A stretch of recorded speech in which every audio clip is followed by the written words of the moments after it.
Estamos en el momento del espacio de psicología en Torrevieja Radio. Gertrude, buenos días también a ti, ¿qué tal? ¿Cómo Hola, estás? muy buenos días, Rafa, ¿qué tal? Encantada de estar aquí contigo un día más. No me extraña. Bueno, pues tampoco. Si te parece, hablamos de nuevo, saludamos ya a Héctor Martínez, al que tenemos aquí. Héctor, buenos días. Hola, buenos días, ¿qué tal? ¿Qué tal? Buenos ¿Cómo estás? días, Héctor. Por Muy poco bien. me ahogo con Rafa ahora, bebiendo agua, y lo que me ha dicho, digo, es que... ¿Qué te he dicho? Pues eso, por darme los buenos días, que me he emocionado. Muy bien. Ha sido por eso. Ha Muy sido bien. muy cortés, Rafa, sí. Sí, es una persona cortés, generalmente. Sí. Bueno, pues vamos a hablar, Héctor, de... Hemos aprovechado, ¿no?, que hoy se conmemora el Día del Orgullo, del Día del LGTBI y AQ+, y todo lo demás. Todo plus. Orgullo gay, que también se anuncia así en las páginas, ¿verdad, Rafa? Esta mañana cuando nos lo hemos comentado. Y creo... que engloba mucho más, en eso realidad, es, ¿no? engloba como mucho decíamos. más. Y bueno, queríamos dar también visibilidad, ¿no?, a la importancia de este día, que mucha gente pues se lo plantea, ¿no?, si hace falta, ¿no? Y dicen, es que hace falta una fiesta, hace falta un desfile, hace falta una celebración, una conmemoración de este día. Pues la cuestión es que sí, ¿no? Sí, yo estoy de acuerdo en que hace falta. Hay días quizá que son más intrascendentes o que tienen menos importancia, pero yo creo que un día como este sí que es todavía muy importante porque sigue existiendo la homofobia y sigue quizá en algunas profesiones sin estar esa inclusión tan necesaria o esa discriminación. Estamos viendo quizás en algunos puestos de trabajo con algunos colectivos, por ejemplo con los trans, etcétera, y yo creo que sigue siendo muy importante conmemorar días así. Hay, como digo, otros quizá no los entendemos muy bien. El Día Mundial de cualquier cosa que quizás no es muy importante, pero un día como este yo creo que sí que es muy importante. Sí. Voy a preguntarte también por, bueno, como tienes una parte que intervienes en los institutos, sobre si se trabaja, ¿no?, en los institutos acerca de concienciar a los más jóvenes sobre pues la tolerancia, defender a las personas de cualquier orientación sexual, etcétera. Sí, a ver, sin ir más lejos, yo creo que yo intento ya educar en valores, porque al final cuando voy hablo de adicciones, pero hablo de valores también. Los profesores, según tengo entendido, hacen lo mismo, que yo creo que sin duda hacen lo mismo, porque al final no estoy ahí, tampoco puedo ver lo que hacen los profesores, pero es algo que me consta que están haciendo, porque creo que la educación al final no es solo el conocimiento, sino educar en valores también. Y luego, pues allí también hacen actividades relacionadas con días como el de hoy y para, bueno, darle visibilidad y por supuesto, resaltar la igualdad en la sexualidad y acabar con esa homofobia, ¿no?, que todavía sigue existiendo. Pues sí, a mí me gustaría hablar, Héctor, también de lo difícil que es a veces para ellos, ¿no? Para personas que, bueno, pues que, oye, que soy gay, soy lesbiana, pero nacen en un núcleo muy conservador, algunos de ellos muy tradicional, por decirlo de alguna manera, y que les cuesta a veces casi la vida, así, literalmente.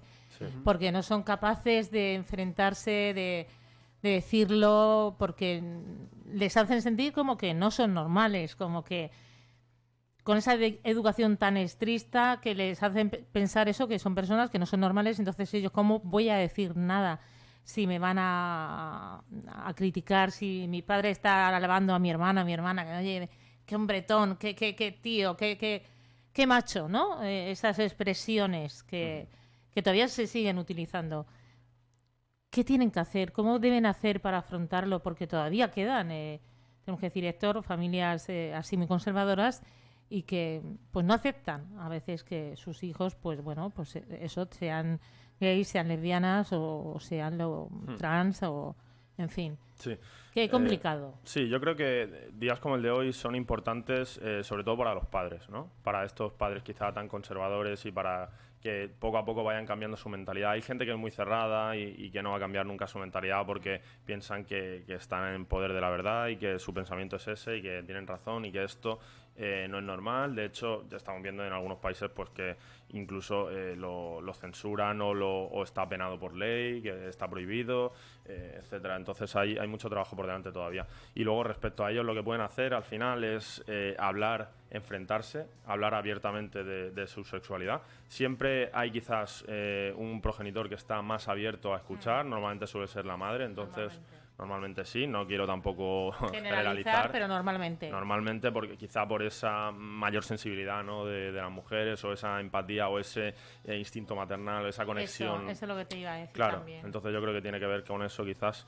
Y bueno, que a veces es el padre y la madre quizá es más conservadora, pero bueno, que no suele ser el caso. Y entonces pues abrirse quizá con ese progenitor con el que tenemos más afinidad o que nos escucha más, y empezar por ahí. Y luego sé que no es fácil porque aquí lo desaprueban, lo censuran, y de hecho muchas veces hay padres que cortan la relación directamente con los hijos. Cortan la relación, entonces... como que no quiero saber nada de ti, sí, o sea... Sí. Así, además, perdóname, Héctor, o cambias así como si fuera... O sea, como si fuera una enfermedad. Claro, sí, como si fuera una enfermedad. O cambias o te desheredo, o para mí ya no existes, o bueno. cosas así, ¿eh? Sí, yo he escuchado barbaridades y como te comentaba, volviendo un poco a países donde esto está prohibido, lo ven como una enfermedad. En algunos países de Europa del Este, por ejemplo, hay pues tratamientos. Tienes que ir al médico para curarte, o tienes que ir a un sacerdote para que te libere de esto que tienes, ¿no? Entonces es increíble todavía que estemos en este punto. Así que yo creo que los padres deberían replantearse su postura y deberían medir un poco, porque le han dado una educación, se supone que quieren a sus hijos. Yo es que lo veo incompatible. Yo veo incompatible querer a tu hijo o a tu hija y luego de repente cuando te dan esa noticia el desentenderte completamente, porque ese desapego total que quieren. Claro. Entonces yo lo veo totalmente incompatible. Entonces es algo que me llama muchísimo la atención y que no logro entender, porque para ellos es una deshonra. Lo viven así, estos padres tan conservadores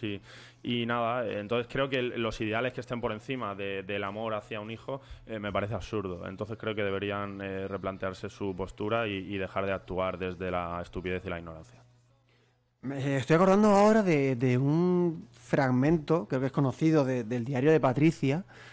No sé si es exactamente este caso, ¿no? Que están unos padres bastante mayorcetes, tendrían unos pues 70 años o 70 y algo, y aparece la chica, la hija, creo que es así, de ese estilo, es que les dice que es lesbiana y que tiene una novia, no sé qué, y entonces los padres se levantan y dicen, pues adiós, muy buenas, se levantan los dos y se van. Y ya está ahí. Puede ser, sí, esas cosas se ven. Está a la orden del día, lamentablemente, y todavía. La semana pasada, lo comentamos creo, en ese metro, ¿te acuerdas? Una agresión homófoba esa agresión a una persona transexual que o sea, ya no es horrible, ya no es verdad, que sea tu hijo y tú te puedas sentir, pues no sé, deshonrado o insultado, ¿no? Es una persona que la actitud... Que no conoces nada, pero la actitud... él le decía, compórtate. Pero él estaba totalmente cabreado, fuera de sí. Cabreado, y iba y le pegaba, y lo peor, lo que hablamos siempre. Hay personas que, claro, que evitan la confrontación, y estamos en un metro... Pero yo creo que entre todas las personas que habían allí podían haberlo reducido a esa persona, entre todos. Que claro, hay gente que no se quiere meter por lo que pueda pasar. Sí, pero daba agresión. Pena. O sea, ¿y cómo estaba, Rafa? ¿Cómo estaba de cabreado? Bueno, es que no tiene... esas imágenes son... No deberíamos de verlas nunca más. Hay personas que no ven más allá de su odio, porque el odio, la ira, al final son emociones que te impiden actuar con cordura, porque te poseen. Entonces hay personas homófobas que lo único que quieren es pues insultar, agredir, o cuando ven algo no lo soportan, no lo toleran, les genera tal rechazo que son incapaces de agredir, aunque sea verbalmente, a esa persona, o les genera mucha intranquilidad, nerviosismo, odio, y no son capaces de gestionar esas emociones. ¿Hay un perfil, Héctor, para ese tipo de personas? ¿Son narcisistas? Sí, normalmente suelen ser personas con falta de empatía, por supuesto. Suelen ser personas muy conservadoras normalmente, con unos ideales muy claros, muy tradicionales, con la mente poco abierta, personas con un pensamiento muy rígido, insensibles, yo creo también eso, con esa falta de empatía. Entonces yo creo que estos son patrones, rasgos de personalidad que sí se cumplen en este perfil de homófobos o de agresores al final sexuales, bueno, no sexuales, sino que sí que discriminan y maltratan verbalmente a las personas de este colectivo. Gertrude, que te veo mirarme. No, era por si querías hablar tú, Rafa. Era por eso. Puedes hablar tú si quieres. No, claro.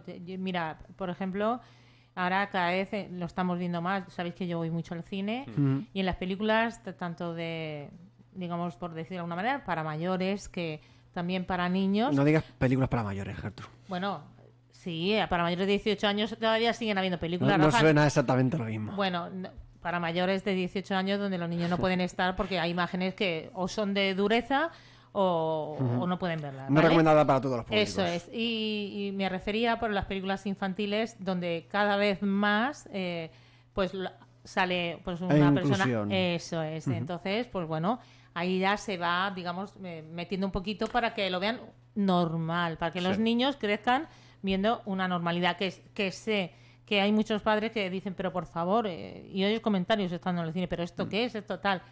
Porque siga viéndolo. Pero cada vez se va introduciendo más, que eso es lo bueno, que se puede introducir como algo normal, natural. A ver, es que yo creo que no es que se quiera incluir o es que simplemente es una cuestión habitual en nuestras vidas. Pero que está pasando de un poco hasta... Y creo que todo el mundo conoce una persona de una orientación sexual no convencional, Rafa, pero me refiero que no sea heterosexual. Que los dibujos animados y las películas antes no lo había y que ahora cada vez más se está introduciendo porque es lo normal lo que estamos hablando. Pero que antes no lo había. Antes ibas a ver una película era impensable de niños. Ahora sí. Bueno, pues depende de la película, ¿no? O sea, bueno, sí. Es que antes yo creo que todavía también estaba muy mal visto esto y claro. no estábamos en este punto. Eso es. Y que no se pensaba en concienciar o en trabajar para que tuviera más aceptación. Ya recuerdo el caso de Brokeback Mountain, una película que ganó un Oscar, tal, que era claro, que fue muy polémica porque era una relación homosexual en un ámbito también muy concreto, que son chicos que son vaqueros. Y claro, dio mucho que hablar, pero hablamos también de una película que fue una muy buena película, a pesar de todos los pensamientos que pudieron haber en torno a ella y las críticas que recibió por describir una situación que seguramente no es que sea habitual, pero que también se da en el oeste americano. Sí, es una buena película de Jake Gyllenhaal, ¿no? Sí, a ver, aquí yo creo que lo que comentabas, Gertrude, antes es que el pensamiento va evolucionando, las generaciones van cambiando y entonces tenemos que darle tiempo porque todavía hay personas muy conservadoras, pero esto es cuestión del cambio generacional. Yo creo que dentro de 2-3 generaciones ya habrá desaparecido casi por completo, entiendo, el pensamiento homófobo ya estará tan normalizado que ni siquiera será tan importante hablar de esto, porque cuando no estamos en el punto, cuando no ha desaparecido la homofobia y no desaparecen estas agresiones verbales o incluso físicas a veces, todavía tenemos que seguir luchando por esto hasta que la gente ya se olvide del tema, lo normalice, lo acepte, pero todo el mundo, creo que es una cuestión de todo el mundo y si no, pues penarlo, por supuesto, y sancionar cualquier tipo de agresión de este tipo. Porque hablamos de hace muchísimo tiempo que, gracias a Dios, esto no ocurre, que encerraban a esas personas, las encerraban. El otro día veía un testimonio que en los años 60, 70 estaba en la cárcel porque era transexual y estaba en la cárcel detenido. Sí. No, aquí en España estamos hablando de cosas que... Claro. Pero como decíamos antes y hemos hablado con Laura Fábregas, tenemos que dar gracias a Dios de estar donde estamos en este país, estar en Occidente, estar, pues bueno, de otra manera, como tú estás hablando, y es verdad, es una realidad en otros países donde está penado. Sí, por eso, claro, hay en algunos países de Europa del Este o en Emiratos Árabes o países de este tipo que está completamente prohibido y sancionado por ley. Entonces, es una auténtica locura, una barbaridad. Y nada, lo que pasa es que son culturas muy rígidas, muy cerradas e intolerantes, ¿no? Aquí yo creo que la clave es esa, el aceptar que todos somos diferentes y que no hay ningún problema con la orientación sexual y cada uno es libre de hacer lo que quiera, ¿no? Mientras no invadas la libertad o los derechos de los demás. Mientras no hagas daño a nadie, tú puedes estar con la persona que quieras, porque nosotros en el mundo podemos actuar con libertad y todo el mundo debería aceptar y respetar eso. Pero lamentablemente no ocurre en todos los casos y nada, pues seguir luchando para que esto se normalice por completo. Pues me parece un gran mensaje para finalizar esta entrevista, Gertrude. Pues sí, la verdad que es un gran mensaje y bueno, pues a todo el mundo que no sé, que abran la mente, ¿verdad? Esos padres que también es complicado y ya termino cuando debe serlo y también hemos oído todos testimonios cuando, bueno, pues nace tu hijo y en este caso es varón y luego pues a los años ves que se está convirtiendo en mujer y luego al final de Antonio de pasar a llamarse Antonio se llama María, ¿no? Claro que es complicado ese proceso para los padres, pero es un proceso que al final pues muchos padres le hablan con orgullo, que lo han aceptado, que no les importa, pero hay otros padres que también les cuesta un poco más y lo llevan mal. Que también es un proceso que también hay que entenderlo, pienso yo, y hay que ir pues eso, como hablamos, que en 2 o 3 generaciones esto ya pues no estará totalmente, ni se hablará de ello. Claro, sí, estamos viendo, claro, ahí pues para algunos padres sobre todo es más complicado y sobre todo yo creo que no es lo mismo aceptar una tendencia sexual, por ejemplo, en la homosexualidad, que aceptar un cambio físico de sexo. Creo que eso sí que... Ya de DNI, de claro, todo. Claro. Eso es. Y una operación de genitales, lo que conlleva, claro. todo. Entonces todo eso es más complicado, creo, de entender o de aceptar por parte de los padres, por supuesto, porque es un proceso también y que conlleva... Es complicado, claro. No vamos a decir que es sencillo, pero por supuesto creo que sí que deben recibir el apoyo también de los padres y que es una decisión al final personal y que bueno, que debemos respetar y tolerar y nada, y en eso estamos. Yo creo que hemos avanzado mucho y tenemos que continuar en esa línea hasta que, como comentamos, esté normalizado por completo.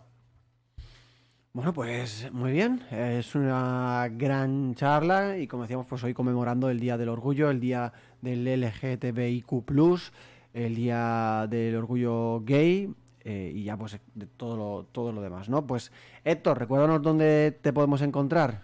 Sí, pues tengo la consulta en Joaquín Chapaprieta, 26B, junto a Correos, y los oyentes también pueden localizarme en el 630-528676. Pues Héctor Martínez, nuestro psicólogo de confianza, gracias por estar con nosotros en Torrevieja Radio y hasta la semana que viene. Gracias a vosotros, nos vemos el miércoles, hasta luego.